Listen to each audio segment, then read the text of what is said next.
$100 million in ad spend experience. What was that experience like for you? Since the beginning of social media, post, create content. Nobody said create content and review data. But you've actually really laid this out for me because I've never really thought about it this way. Welcome to Watch Me Build Social. My name is Lorraine, and I'm here with Ankit, here to talk about data. Welcome. Thank you, Kelly. Ankit, I have to ask you this question. Why is data so important? I think data is everywhere. It doesn't matter if it's content creation, running ads, looking at your banking, or even buying small things like airline tickets. You look at data all the time, right? If you're going to a new city or a new country, and let's say it's the month of June, you can do a couple of things. You can ask people around and say, oh, what the weather is going to look like. But you can also look at data from last year and be like, oh, what was the average daytime temperature or nighttime temperature in June last year? That's actual black and white data that you can use to understand what the weather is going to be like. And when it comes to buying flight tickets, for example, you always look at data. You look at different flight aggregators like Kayak or like Skyscanner and see what the data is telling you, how the flight ticket prices are trending. It's supposed to be lower this week, higher this week, at this time. So when you're looking and consuming data in almost everything you do in your day-to-day life, why would you not look at data in something that you're passionate about? Totally. And I'm so glad that you're here because I need to tell everybody what you do. Ankit is an entrepreneur, former head of growth, $100 million in ad spend experience. What was that experience like for you? I would say a lot of learnings, a lot of ups and downs, because when you're managing such high spend for brands, big and small, you're supposed to be understanding the data again. And that's where the data-driven approach comes from in my life, right? Like I look at data, okay, what's working, what's not working. And when you start looking at data, you go sort of in a rabbit hole and you're thinking, this data that I'm seeing on this platform, Meta or Google or this platform or this analytics, what is it telling me? Because every platform sort of tries to tell you, oh, we are doing the best job and we are driving you the maximum return on the ad spend. But that's probably not the real situation because they want to take the credit. But nowadays, especially in the customer buying journey, it's not a linear journey, right? So what I mean by that, if you're buying a car, let's say you got targeted by a F-150 ad on Facebook, it's not that you're going to just go and buy the car right away, right? Maybe you'll think about it and maybe you are in the market. So it also depends on which stage you are in your buying journey. And let's say you are actually considering to buy a car and an F-150 was on your list, you're sort of in the middle funnel. And now you go on and search about that, go to their website, look at reviews, go to platforms like Reddit, maybe use some ChatGPT or Claude and do some research. And then those are the different touch points that you will have, right? Before you make a purchase. So that is very important to understand how a customer behaves when it comes to purchasing a product. So that is why really understanding the customer journey and the data behind it makes a lot of sense and important. So you can understand how you target your people and your customer. And the same translates to other avenues. It's not just in the consumer buying space, even in content creation. As a content creator, I would assume you really have a goal in your mind, right? Like maybe it's awareness, maybe it's engagement, maybe it's driving sales. All of those different goals translate into different metrics that you start looking at in the platform as well as across different platforms. Exactly. And I'm really glad you brought that up because I think one of the fascinating things about our conversations is that you come from a corporate background. And that's something I really don't have experience with. I have experience with content creation. So talking to you helps me look at things a little bit differently. So recently I took 5 classes in social media and AI. And I found them to be a little bit overwhelming in the sense that, yeah, the content creation part of it, I understood. But there was a data analytics class, and that for me was kind of overwhelming in the sense that I started off okay, and then the more we went into it, I started to get lost. I mean, it makes sense. Like, if I, coming from a corporate background, would start creating content, which I've never done in my entire life, I would be overwhelmed too, right? It's almost like you're going from one world to another. And that's where I think there is a huge opportunity for every content creator to start leveraging data as a pillar in terms of understanding what's working for them.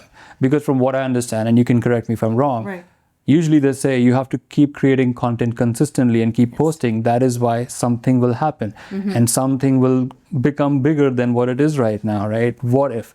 But data is the other layer, or sort of the pillar that you can use to understand the black and white on what's working with your audience. What is your audience resonating with? If they are talking to you, if they're listening to you, if they're engaging with your content, how do you read that data? And when you start doing that week over week, month over month, you start to see trends. And within data is just numbers, right? But there are 3 steps to really leveraging data. And that applies to whether it's the ad space, the corporate world, or the content creation. Right. So the 3 steps are, number 1 is data extraction. That's the most important and the basic step, like extracting the raw numbers. Those raw numbers mean nothing if you're not able to take insights out of them. So the next step automatically becomes start understanding the data and what insight is it giving you. Maybe in the beginning, there would not be any insights. When you start looking at it, you'd be like, what is it really telling me? Maybe you might feel overwhelmed because it's something new, and that's a very human tendency, right? And then once you start getting to that level of understanding insights, that's when the third and the most important step comes is what do I do with these insights? And that's why I think the real value of data is for a content creator. Right. And you know what? You made me think about something that I didn't think about before. So in my content with the Amplification Gap, I've looked at a structural layer and I've looked at a personal layer. And so what that means is when I started my channel, I started talking about the structure, how there's a gap between mid-tier and elite creators, okay, from a structural standpoint, as in the platforms that we're using, who turns the knob on the platform, okay? And then recently, I've been going into the personal layer. And so that kind of reminds me of what you just said, because structurally, we can look at the data, but then on a personal level, that's where, for me as a service provider, I tend to use that on a personal level more than a structural. So now I'm finding myself wanting to use both sides and apply Amplification Gap structurally, but also personally. So data-wise, this is now making like me go, oh my goodness, I never thought about that connection before. So thank you for actually explaining that to me, because now it's inspired me to think, hold on, there's a gap here, there's a gap there. One is structural, one is personal. Exactly. And I think that's a very important point, because that you talked about a service creator, right? Like somebody who's in the services space. And I think from my understanding, there could be different types of creators. There could be a type where they're just focusing on the content monetization. There could be a product-based creator, and there could be a service-based creator. They all would look at data, but what data would they look at would differ based on their goals. And what metrics would they look at? It still would be the underlying layer and sort of a pillar that would help them become more data-driven in their content creation, but they would look at different metrics. So, So, I mean, maybe for a product-based content creator, the goal is to drive purchases of that specific product that they're promoting or just talking about. Then they would look at how many people are watching the content and adding to cart and purchasing. For a service-based creator, it could be more engagement-led or trust-led, right? Like how many people are actually clicking on the content and what is the average watch time of their videos? Is it going up? Is it going down? Are there any themes in that? So I think what's important is to understand, like you asked me in the beginning, why data? Like I think it is very important to use that. It is different in different cases. So that's where the ability to use data actually comes in. Okay. Because I think, to be honest, a lot of content creators might be afraid of data because not everybody feels mathematically inclined. They don't know what to look for. You know, maybe sometimes it gives feedback that we don't want to hear or that we don't want to know, because it is pretty honest. It's very brutally honest.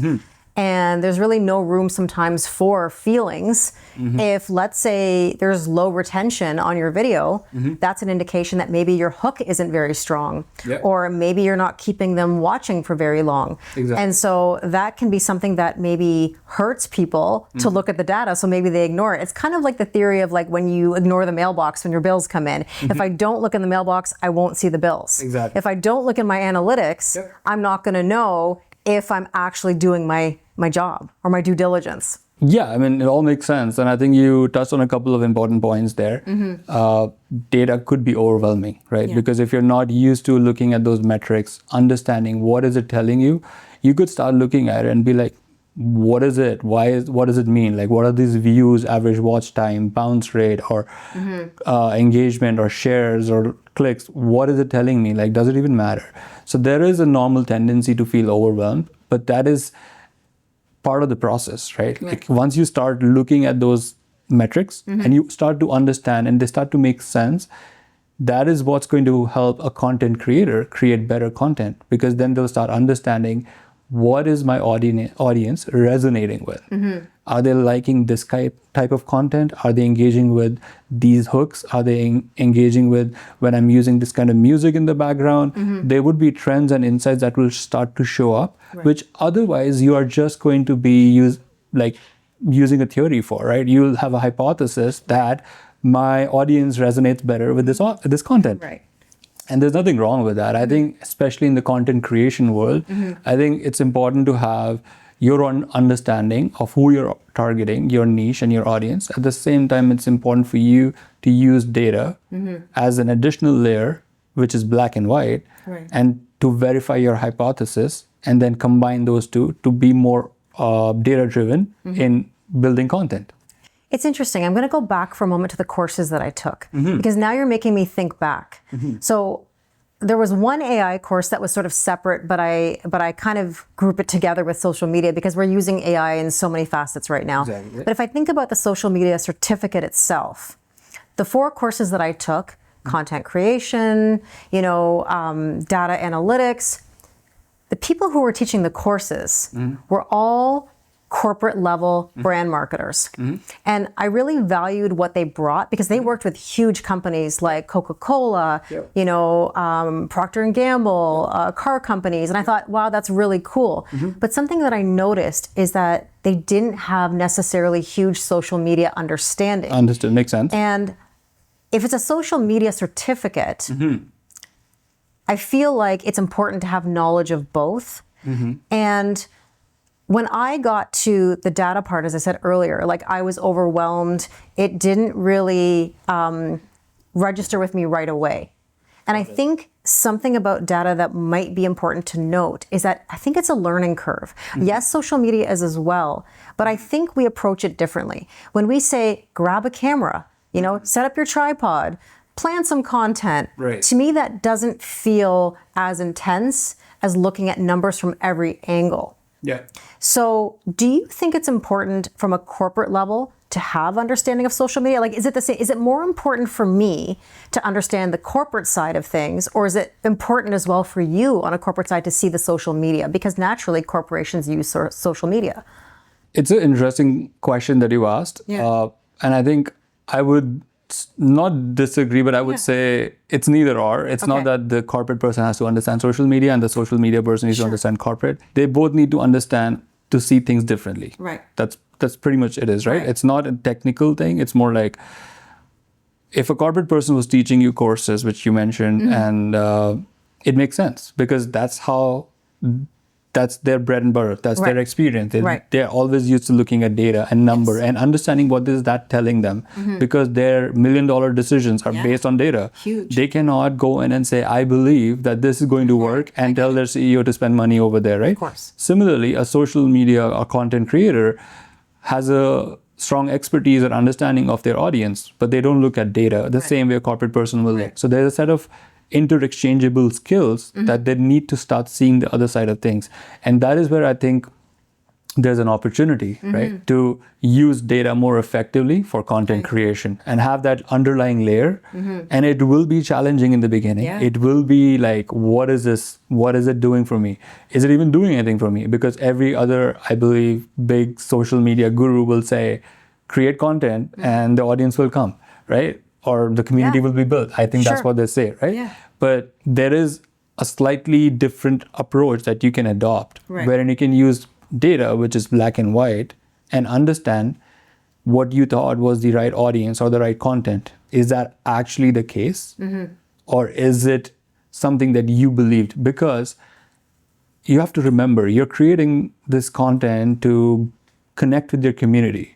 Your community is very diverse, right? There could be a set of people who might agree with what you think, and there could be a set of people who want to see a different kind of content. And that differentiation shows up in data over time. So when you're already building content and waiting for it to become big and the community to grow, why not start looking at data regularly to understand what is it telling you and use those insights for better creation? So what I'm hearing and realizing even about my own content is how much I need someone to teach me about data. Because I have a base knowledge. It's not that I don't look at my analytics, but I don't think I give enough weight to it. And maybe that's because I lack the experience or the understanding. Or maybe it's how it is made to look like or sound like. Like everybody's talked about since the beginning of social media, post, create content, content. Nobody said create content and review data. Like if somebody said that in the beginning and everybody started doing that and the influencers followed that, then eventually people would have been following the same trend. But now, because content creation also is looked at in a very, not in a siloed way, I would say, for a lack of better word, but it is looked at as like something that you need to do a certain way to become bigger. But as we know now, AI is there, right? Like a lot of things are changing. So you need to adapt and evolve and understand what's working now versus what was working before. So I think data is more important now more than ever as the content creator economy keeps growing and there are more content creators out there. So you need to be more smart on how you assess your own content, read your own data to become better in guiding your future content creation decisions. You said something really interesting, and I don't mean to go back for a second, but it's kind of like a marketing thing that just made me think. I'm a marketing person. I know you are, and that's why... I'm not saying this by default. I know, and that's why this makes so much sense. You know, think about what you just said about content creation. Did somebody really add a step in to be like, make your content, check your data? It reminds me of the marketing of lather, rinse, repeat. Right? Shampoo. So like the 3 steps, you know, do this, do that, repeat. Exactly. If in social media you had that aspect, because you're right, I don't recall hearing check your data because, it's really like grab your phone, be raw, post your content, post 5 times a day, whatever the number is that they're saying. But you're right, I don't hear something about check your data. So that's not been ingrained in me to look at the math. I've just been ingrained to be like, post, see how I feel, and go from there.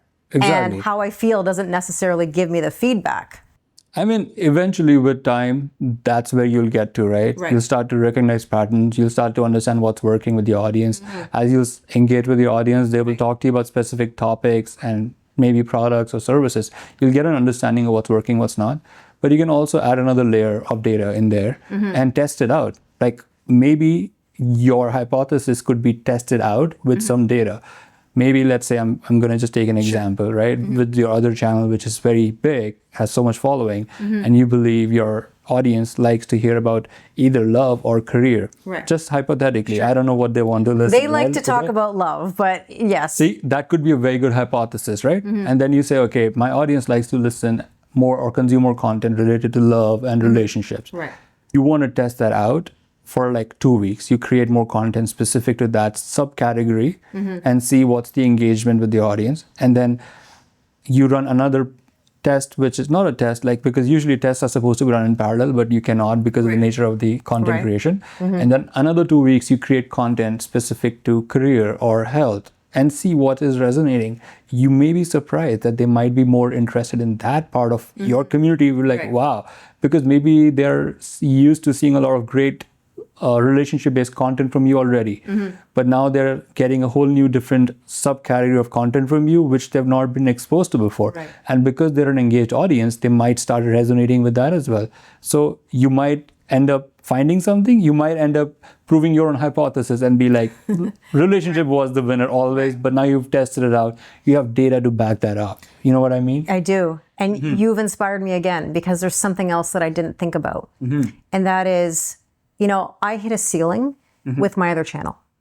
I reached about 105,000 very followers. High ceiling. Yeah, no, but I'm very blessed because I really did build a wonderful online community. You know, I came into TikTok at a time when growth was feasible. Now it's much harder because of TikTok Shop in the US and all these other factors with advertising. It's actually saturated the For You page, which made it harder now for people to really grow like they used to. And that's the frustration with TikTok right now. And that's a whole other conversation.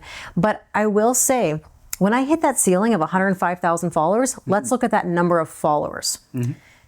When I started Watch Me Build Social, doing the research that I was doing, and there are a lot of like stats that come my way about content creation. Data. Exactly. So like I'm actually taking in more data than I realize. Exactly. And so I'm learning, I'm sort of testing that in relation to my other channel, right? Because I'm in real time trying to build something new, but it's also based on what I've learned. It's my hindsight. So it's connected, right? So I'm basically taking what I've learned from the past. So you have certain hypotheses that you believe that these things are true. Yes. And then you're doing additional research of data. You got it. So you're already layering the two things together. Exactly. And I don't even realize that I'm doing it because I'm applying it to my present to see what's going to happen in my future. And so here's what happened.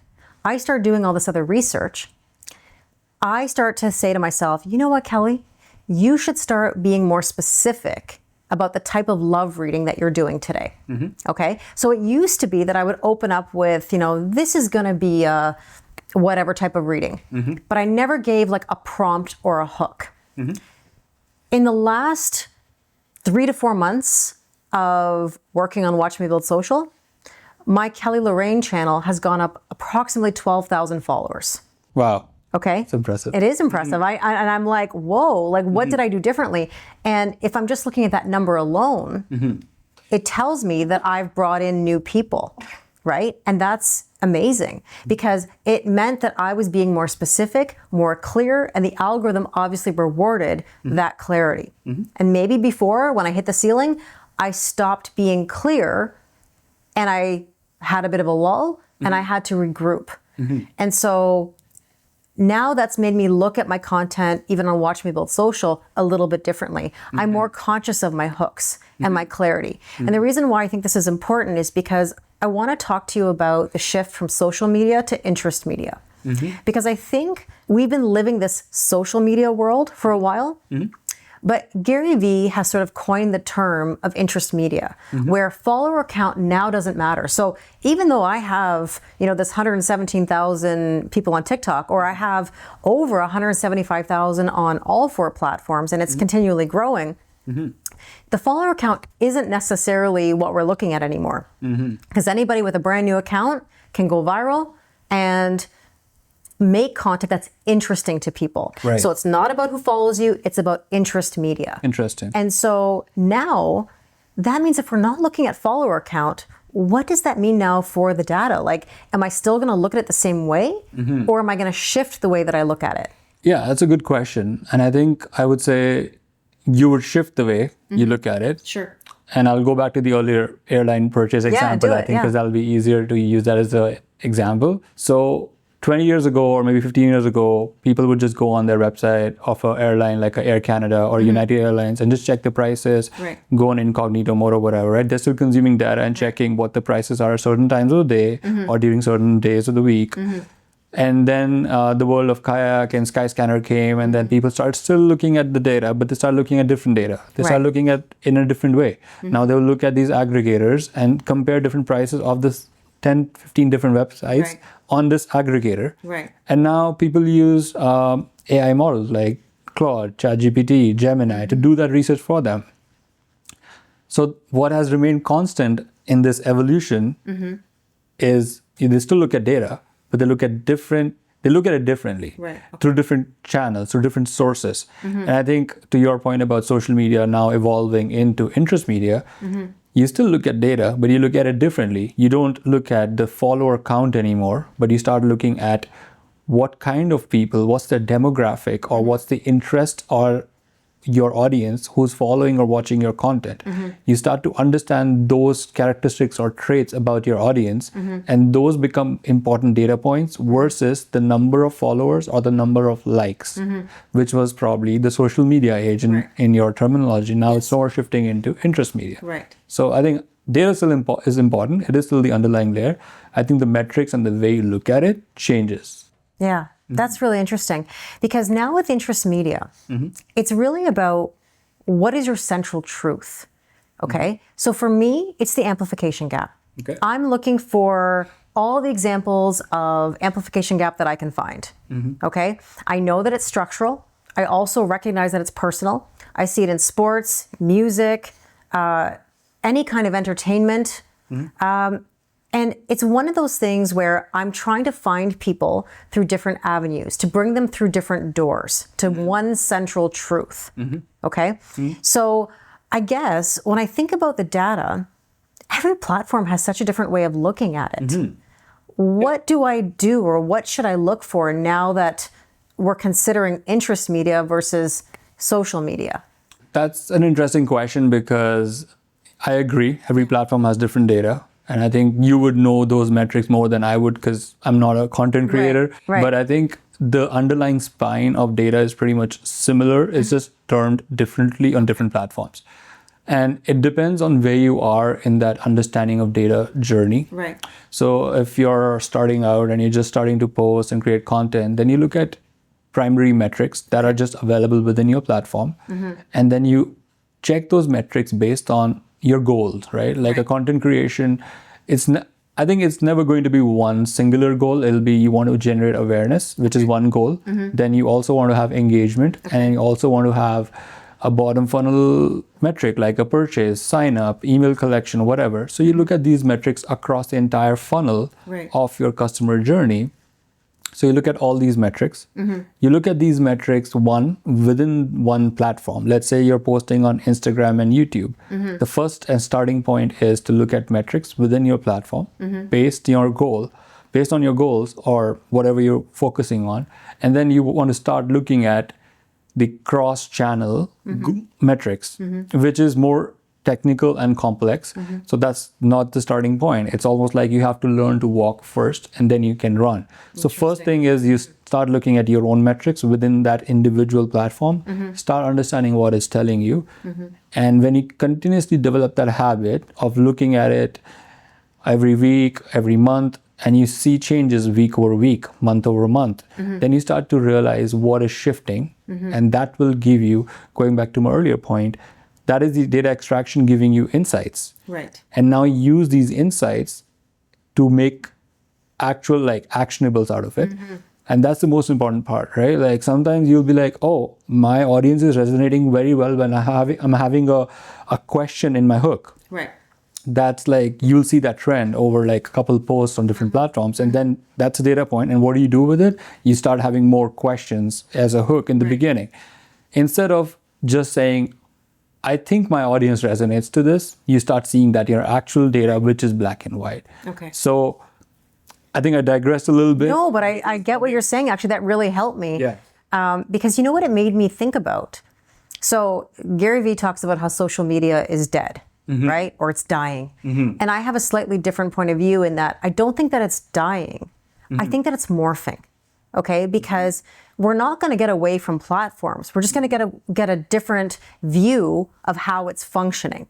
Right. Okay. Yeah. So then when I think about the data, actually, it's the same thing. Yep. The way we look at data is morphing. Agreed. Right? So there is going to be some shift in the way we access our data, interpret the data, and it kind of reminds me of what we spoke about earlier. And I think I'm going to go back to this. It goes back, but it comes back. And that is, you talked about like 3 different types of content creators, right? So there's going to be a person who solely is making content for lip syncing, dancing, educational. Like there's really no business aspect other than earning money off of the platform.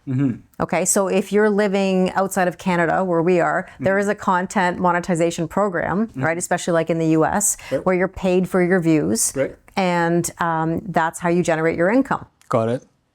Then you've got someone like me who provides a service. So I provide coaching, counseling sessions, and that's going to be very similar. That yes, I'm going to look at my data, but it's a little bit harder to track. Okay, and then you've got the third who is maybe selling a product on TikTok Shop, or they're marketing a product that they're trying to get out, to the general public. And so I think that, yes, they're all going to look at data.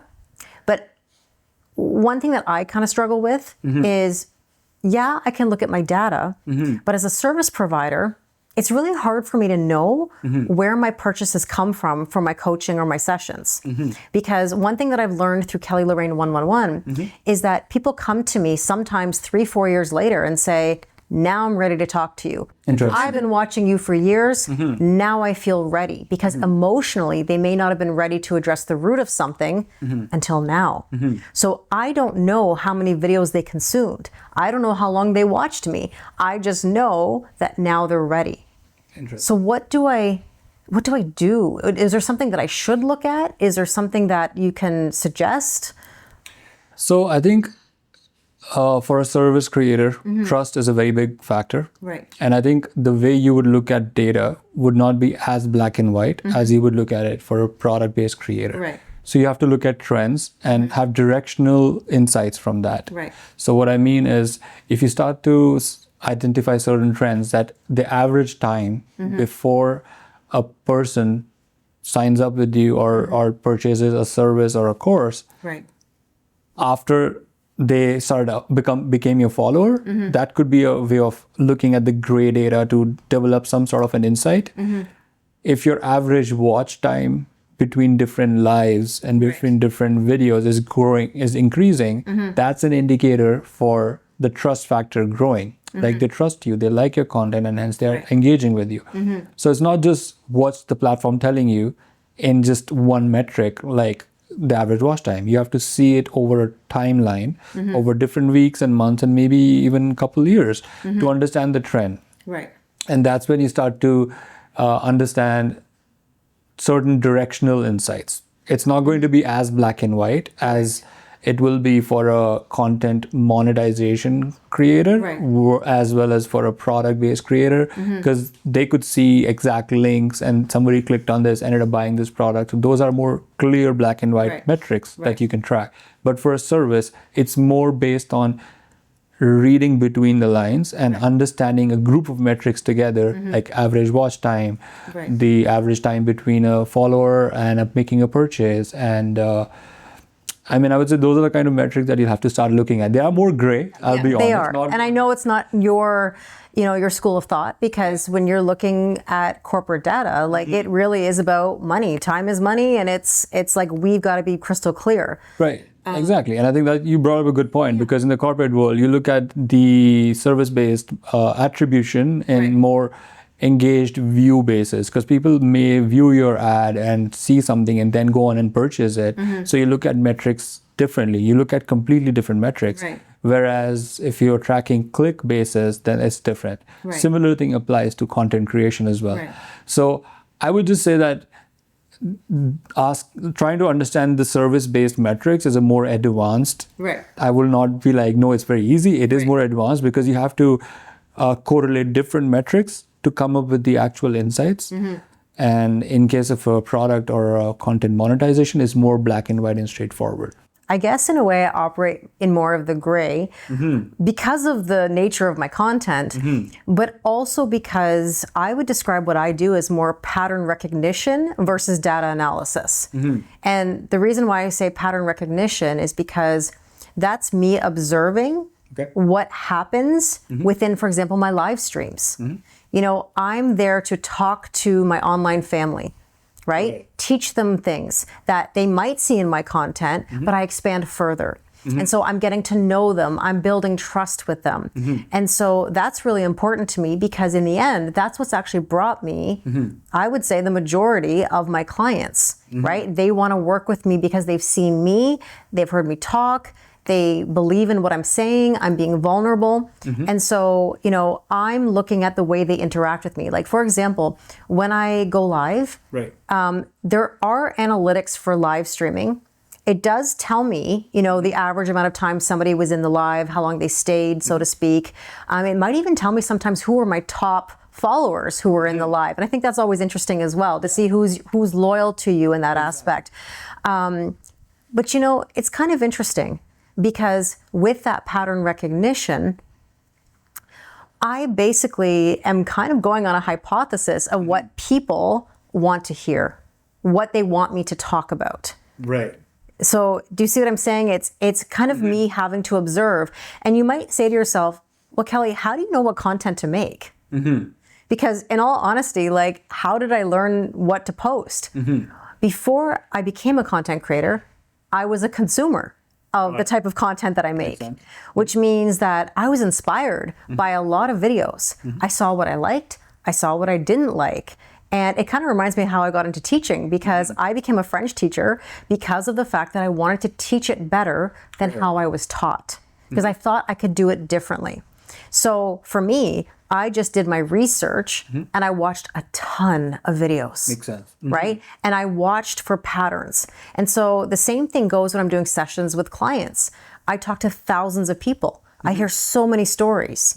I've been through those stories myself. So then I start to notice patterns and trends. And based on those interactions, it helps me make content.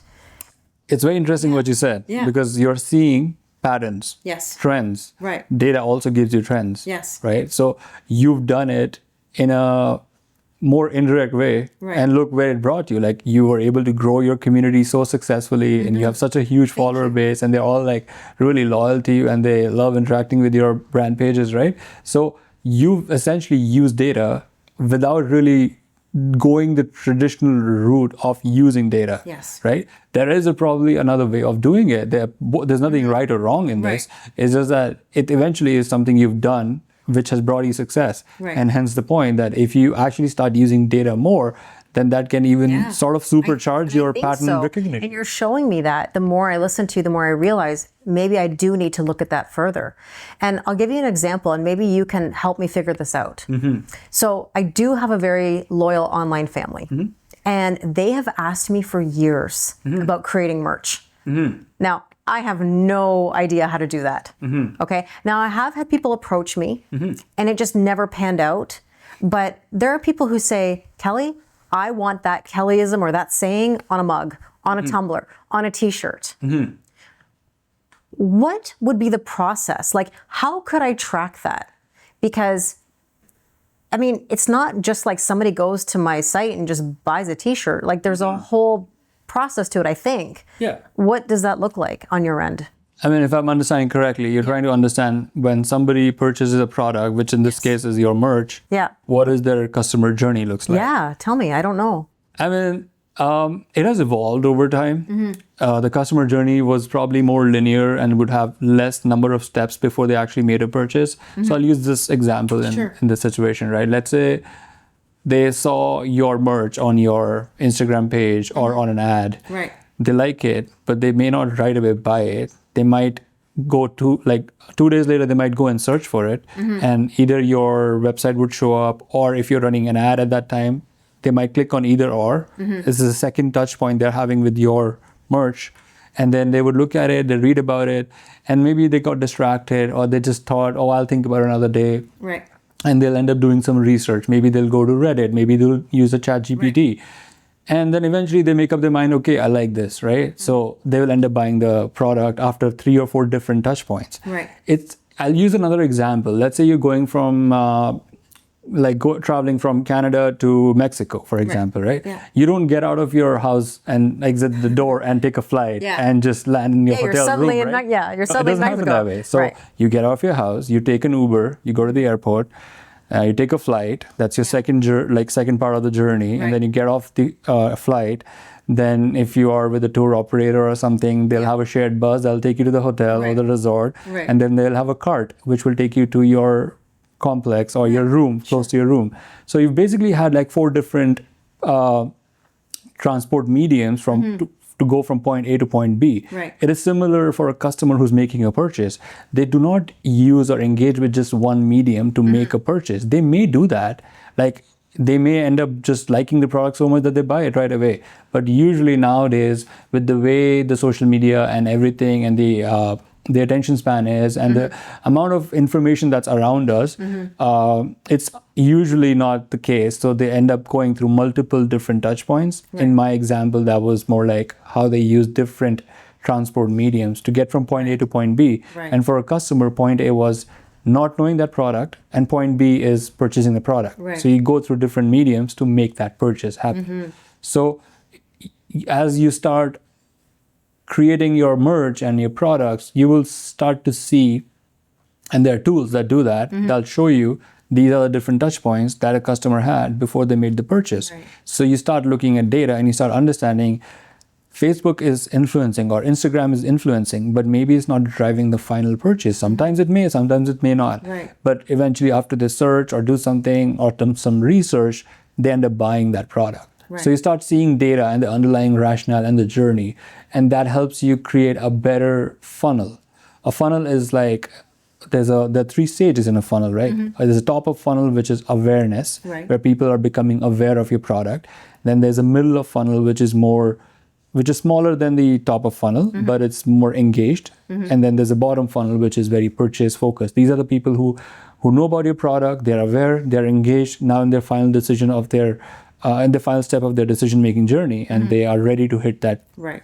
purchase option, right? So you start to understand that customer journey in that funnel, and then you adjust your content based on who you're targeting in that funnel. Right. Okay. So if you're creating content for awareness, then you want to focus on somebody who doesn't know about your product, then you're focusing more on building awareness. And versus if you're targeting somebody who already knows about your product, you want to engage with them. So you give them reasons to consider your product. Okay. And when you are targeting somebody who's at the bottom funnel, who already are engaged, but now they just need that extra push. Maybe it's an offer, maybe it's like limited time offer or something. So there's different ways of how you communicate with your audience based on which part of funnel they are in. So it's a whole understanding the customer journey But and you've the actually funnel. really laid this out for me because I've never really thought about it this way. And now it's actually making more sense to me. And it led me to think about a question that I have for you that I didn't have before. Sure. Okay. So when I was taking the social media courses, and I'm sitting in the analytics class, and we're talking about ads. One of the things that came up for me was, do I really need ads as a service provider? And the reason I had trouble with that in the course, because we had to kind of come up with a campaign. And my thought was, what's hard about an ad for me as a service provider is that I am the ad. Like my face, my Kellyisms, my going live is the ad. Like, do I really need to spend money on ads in order to achieve the same thing when I could just go live and have people randomly scroll through, because I have a chance to really grab people as they're scrolling, through the lives on their FYP. So this has been like a thought for me. Do I really need to spend money on advertising, or am I the advertisement? I think that's a question that will be answered it depends on where you are in your content creation journey, right? Like if you have already built a solid foundation in a community that is engaged with you, you're doing a great job of engaging with them. Sometimes people who are not part of your community, they might also engage with you. Right. But what an ad could potentially do for you is reach out to a much broader audience. Right. Because you can target the ads. Exactly. Okay. Right. Like now, to like a specific demographic, or you could, like back in the day, there was more specific granular targeting. Now it's more AI driven, Right. but it is still possible to target. And you can run ads to basically now target using your creative. So like you said, you are the ad, right? So you are basically saying you are the creative in a way that is connecting with your audience. Right. You can connect with an audience based on their level of awareness. Okay. So there are 5 different levels of awareness. The highest or the least is called unaware. Then there is an audience that is a problem aware. Okay. So they know there is a problem, Right. but they don't know if there's a solution. Okay. Then there's a solution aware, which is the next stage, Right. naturally. Unaware, problem aware, solution aware. Then they are product aware and brand aware. Right. So so now somebody doesn't know about your brand or anything, but they know about a problem. That's the second. And the third is solution. They know there is a solution, but they don't know which brands are offering that solution. Then they understand the brand, and then they understand the product. So depending on which level of awareness you are speaking to, which audience you're speaking to, you create creatives to speak to them directly. So it solves a certain purpose, because maybe an unaware audience is not part of your life, but you could still reach them using ads. So what is your purpose is how you decide whether you want to run ads or not.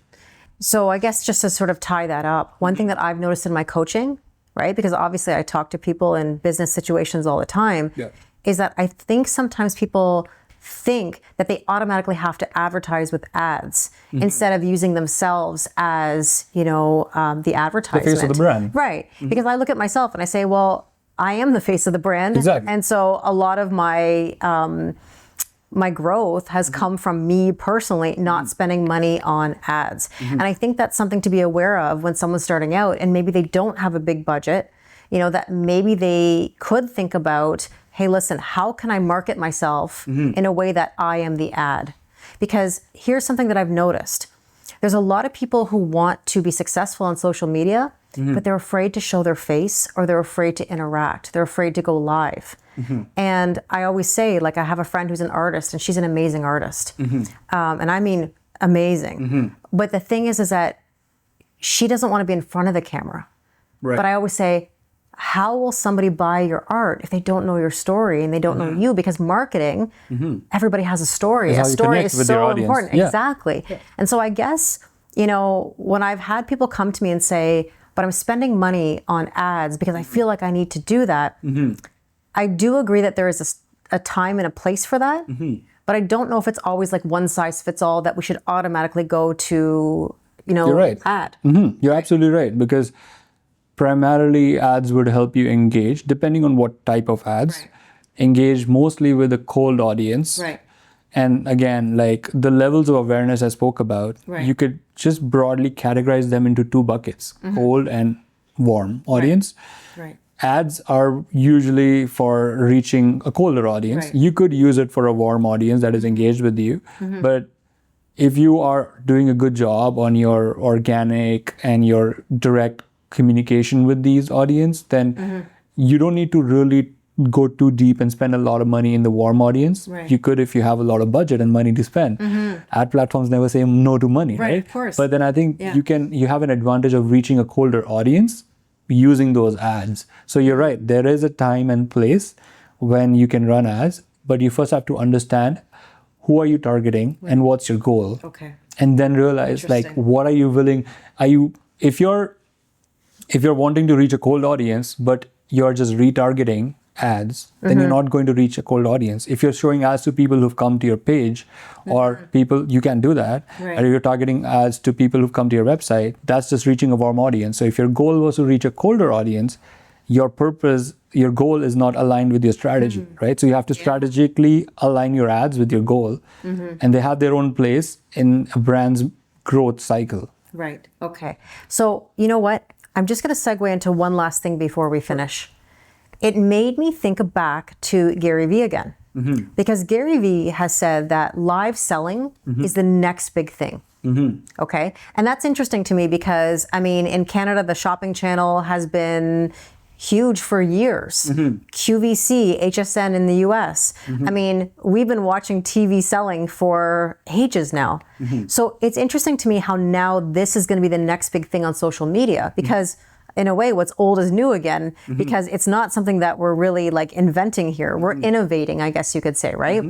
And so if that's the case, then when they're doing the live selling, that's building connection to people. Exactly. That's building the trust, live demonstration. That is the ad. So in theory, do companies then save money by doing live selling versus spending money on ads? Is that a way for companies now to save money? It's hard to tell because it depends on how much they're investing in running that live show or the ad and what is the return they're generating, right? And then you have to subtract all the expenses too. And then you measure the net take-home contribution margin. So the ideal situation is they should be able to make money. But if the strategy is not correct and if it's not targeted to the right set of audience, you could very well go down wasting a lot of money without you realizing it. That's interesting. So you have to be very careful on how you strategically use these to your advantage, which medium is supposed to be used, right? You can run ads on Netflix, on Meta, on Instagram, or Google. But every platform has a different way of serving their ads and engaging with the audience. Because live is going to be different on TikTok, on Instagram, on YouTube. And so this is really making me think differently. Because now they're going to be collecting, or we're going to be collecting, maybe different set of data or a different way of looking at data. Right. You're already thinking the right direction because now you'll be looking at things like what's the average watch time of my audience. It'll always be like a bell curve, and like X percentage of people watched my video or the live for this much time, and there's some people who dropped off in this time. And then you see the same metrics over a couple different lives, different weeks and months, and you start to see trends. But you still look at data to understand, is your live engaging enough? The number of bottom funnel decisions people make, like purchases, signups, or whatever, that is one thing to look at. But the engagement metrics also tell you a lot about how engaged people are with your life, and that should guide it. And that's kind of interesting because we're seeing in people that they don't have attention span anymore. Yeah. And yet we're talking about the next wave of selling to be because live. It's overwhelming, right? Like now That's people a lot of watching. Yeah, because now people are overwhelmed with the amount of content they are shown on all the different platforms, like on a laptop. So does that mean we shift the other direction, like the pendulum shifts? Sort of. Because now they're trying to find a solution to a problem. The problem is lack of attention span, and the solution is you basically take their attention and engage with them, and they think more seriously about buying your services or working with you or engaging with you, you know. Interesting. Well, let's give one actionable item. What could you tell a content creator to do this week in regards to their data analytics? What could I tell a content creator? Okay, so I think it depends on where they are in their journey of content creation. Yeah. I would say build a habit of dedicating 30 minutes or 1 hour a week where you look at metrics of your own content in your own platform. Okay. And try to find the trends and understand what's happening. In the beginning, it's going to be hard. Like you said, in the beginning, it'll be overwhelming. But once you keep looking at it, you'll start to understand what's going on and use that to find insights and get better data-driven decisions to improve your content. I think that's one thing I would say would make a lot of sense. Develop that habit. I think I'm going to have to ask you to help me look at my data because I'm already very good, but I'm happy to help you. No, but I definitely can improve and get better, and I think that you can help me with that. And I think that's what a good content creator needs is someone to give that feedback on the analytics, because now I think that's going to take me to a different level. So I look forward to asking you about that. Happy to help. Awesome. I'd be happy to help. Well, Ankit, thank you so much for being with me here today. You have no idea how much you've really given me food for thought here. Like, it's actually inspiring me to do something different with my content. I'm happy to do that. Awesome. This was a great interaction. Yeah. Thank you for having me. You're I welcome. appreciate the opportunity. Thank you so much. Thank you. So maybe we'll talk again in the future. But yeah, for sure. this has really given me a lot to think about, and I hope it's given you some food for thought as well. If you have any questions about data or your analytics, put them in the comments. I might pass them along because I don't know all the answers, but we can figure it out together. So thank you very much, and take care till next time. Watch me. Watch me.